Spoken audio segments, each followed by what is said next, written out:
Hey, it's your girl DJ Reese, and I have a dope writer and published author on the line by the name of Christiana Harrell. What's up, love? What's up? What's going on? Man, I'm good. Blessed to have you on my show today. Thank you. I'm humbled. You're so welcome. So we're going to jump right into the interview. So tell everyone where you're from. I am originally from New Orleans, Louisiana. Turn up. That's one of my spots. Second home. Oh, what part of New Orleans are you from? I grew up uptown mostly. I was kind of all over the place, so, here, there, everywhere. That's what's up. Okay. Now, where are you currently living? Oh, in Washington State. How's that? I don't say that too loud. Wanted to whisper it a little bit. It's not bad, though. It's really not. There's a lot to do here. The culture here is really trying to grow because there are some amazing Black people here who really wanted to. So, it's getting there. It'll get there. It'll get to a place where I just really enjoy it. That's awesome. Now, what got you to Washington State? From all the way from New Orleans? A bad marriage. That's it. Nothing special. A bad marriage. I mean, I could give y'all that whole story later, That's fine. We're going to keep it moving. That's fine. So how long have you been writing? 10 years this year. Oh, wow. The big 10. Are you going to do any celebration for it? That's what... I don't know. I feel like I should probably celebrate myself more, but I'm so modest, as people like to say about my writing. I'm just like, 10 years. Maybe it'll be Nah, I think you should. I think you should. I don't even make a big deal on my birthday, so, I don't know. Oh, my God. You got to celebrate yourself. I know. I will. I'll think about doing something small. Okay, when I leave over the summer, I'm going to write you. You better let it tell me I'll tell you if I celebrate it. I will. Yeah. You just have to remember to give me your address. Oh, I am. We're going to make that happen. So, when did you decide to become a published author? I didn't really get to decide for myself. I have a lot of really pushy people around me who felt like, I was writing all of this stuff down anyway because I was blogging at first. Okay. And they were all like, this should be in a book. You should be getting paid for it. You should be sharing your stories, blah, blah, blah. So I was just like, okay. And I don't remember this guy's name, but he was a big party promoter. He was on events and stuff like that. And he basically just gave me all of the information. He randomly just came to me from reading my stuff and basically put me out there and gave me all of the information and told me what I needed to do. And he was like, look, we don't throw you a party and do like your first book event. So I was like, okay, I can do this. That's awesome. You don't find positive people like that everywhere. That's rare. Right. So I just took it and I ran with it. Okay. Dope. Now, what was the inspiration behind your first book? All of my relationships.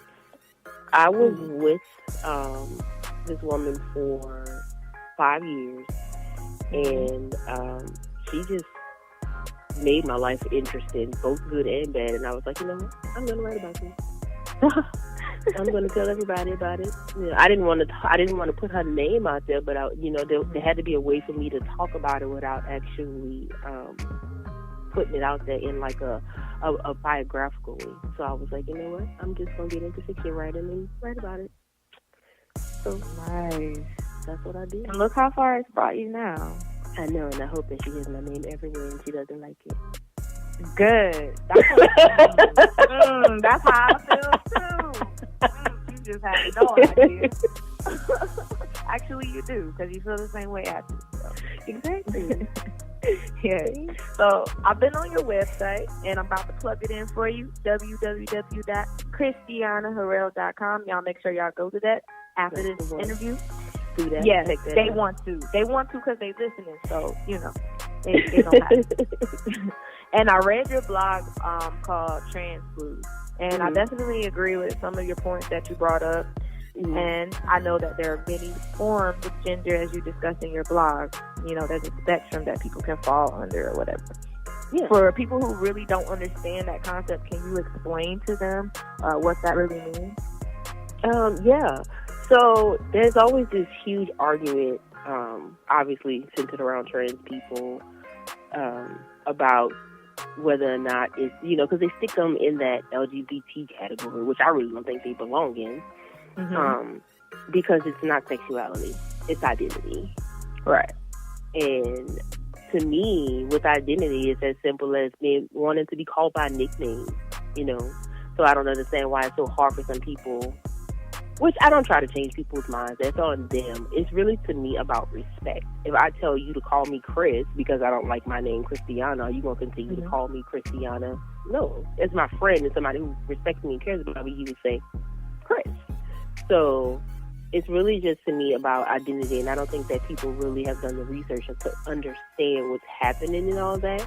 I'm an advocate for that, but I don't really get into the whole brawl with most people about it, because you really have to do the research for yourself, in order to really have a conversation about it. And I don't believe in having conversations with stupid people, because there's a difference. Ignorant people can learn, stupid people cannot. So, absolutely, that's all it really is to me. Okay.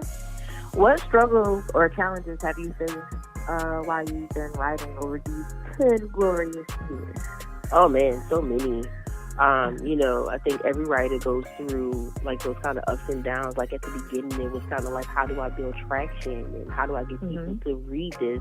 Now that I'm in it, how do I get people interested in it? And just kind of building and finding your audience and deciding whether or not you want to be with a publishing house or if you want to publish on your own because of all of these janky contracts and people who just really kind of want to use you,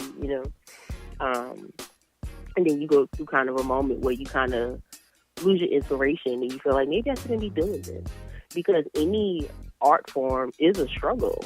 And when you're not seeing like the fruit of it, you just kind of like, I could be regularly like just working a job and not putting myself through this instead of kind of suffering for my art. But, you just kind of go through it. I think all artists kind of go through it, but it's worked itself out. So now my only real struggle sometimes is just sitting down to write. Oh, yeah. That huff made me know that you understand completely. Yes. What's the latest book that you have out right now? The last one that I wrote was Cream. I haven't really done anything on my own since then. I've been writing with other authors who have asked me to be a part of their project.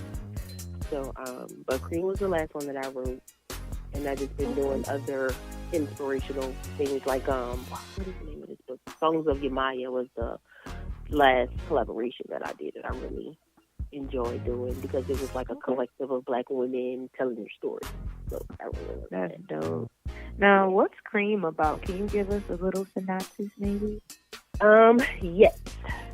Going back to identity, that's what Cream is about.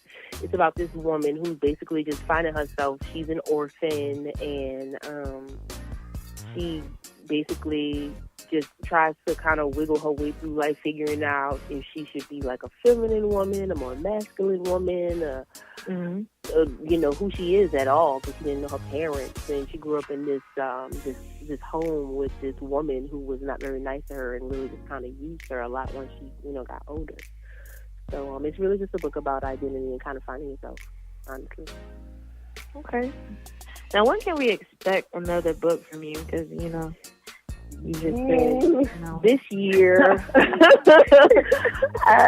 This year, I'm going to make myself get back out there this year. So, in April, definitely, my next book will be coming out. Okay. Yeah. All right. Now, who's your favorite author and why? I don't have a favorite author. That might sound crazy coming from an author, but I don't. I don't have a favorite author. They're just a bunch of writers that I admire. Like Terry McMillan, I love what she does as far as like her writing style goes. I like the fact that Eric Jerome Dickey is a male that can write a feminine voice. I like the way Zane markets. Like, there's just different things that I appreciate about different writers, but I can't say that I have a favorite author. Okay. Now, you're not just a writer either. You're an editor, and I saw on your website that you offer different services. You edit and ghostwrite. Okay. Yes, I am, girl. I got you. We're going to promote all of that. You're also a consultant for self-publishing now. Why did you decide to start those services? Okay, so you get into writing and you have like all these questions. I made every single mistake as a new author, right? Because I didn't know anybody that was an author. I didn't know anybody that was published. So I made all those mistakes. And I was like, you know what? I just want to stop other people from making these mistakes. And if I can just kind of help with that, I might as well. I know a lot, and I've done like extensive research. I know so much that I could talk about it for hours. So I was like, you know what? I could be a publishing consultant. So I definitely keep myself open for people to come to me for those things. And the consultations are free. So I don't charge people for consultations. But once they start taking up too much of my time, then I start charging. But other than that, I really want people to have somewhere to go to just ask a simple question, you know? That's so nice of you, you know. People try to get that money any way they can. So, which I'm not mad at them. I understand. Right, absolutely not. That's what's up. So, what advice would you give someone who wants to eventually publish a book? Oh, man, so much advice, but the simple things would be, one, to just write it first. Have your product ready before you go to anybody, and really just be careful with who you choose to work with, whether you decide to self-publish or to work with a big publishing house. Really just be careful about who you choose as an agent or who you choose to represent you, because there are a lot of people out here that just really kind of take advantage of writers, because a lot of them really just don't know. Right. Okay. What events or upcoming projects are you currently working on? Projects I'm working on right now, I am trying to stick my foot into videography. I'm trying to get at least 2 of my titles on the screen. So that's what I've been working on, talking to directors and whatnot. So I'm just waiting on that, just being patient with that and putting that out into the universe. So can I get a cameo? You sure can. Yes, absolutely. Now see, I'm gonna write a part in there. You came back out. Oh man. So be ready. Yes. Oh, I'm gonna be ready. I'm always ready. I would love that. Me too. Now, before you go, can you tell our listeners where they can find you on social media? Oh gosh, everywhere. You can follow me on Twitter. The name on Twitter and both on Instagram is _PrisV_. Obviously on Facebook because of my regular name. I add everybody because I'm just like that. I have a fan page that's author Christiana Harrell. You just have to put the author before it. That's my Facebook fan page. And, of course, my website, the one that you said earlier, the www.christianaharrell.com. Yeah, that's what's up. Make sure y'all go check that out. I did. I think it's dope. For real. Thank you. Well, thank you so much for coming on the show. I appreciate it. Anytime. I appreciate what you're doing. I'm proud of you. Oh, my God. Oh, thank you. Oh, man. I love it. It's your girl, DJ Reese, and I'm out. Digital Dope Radio.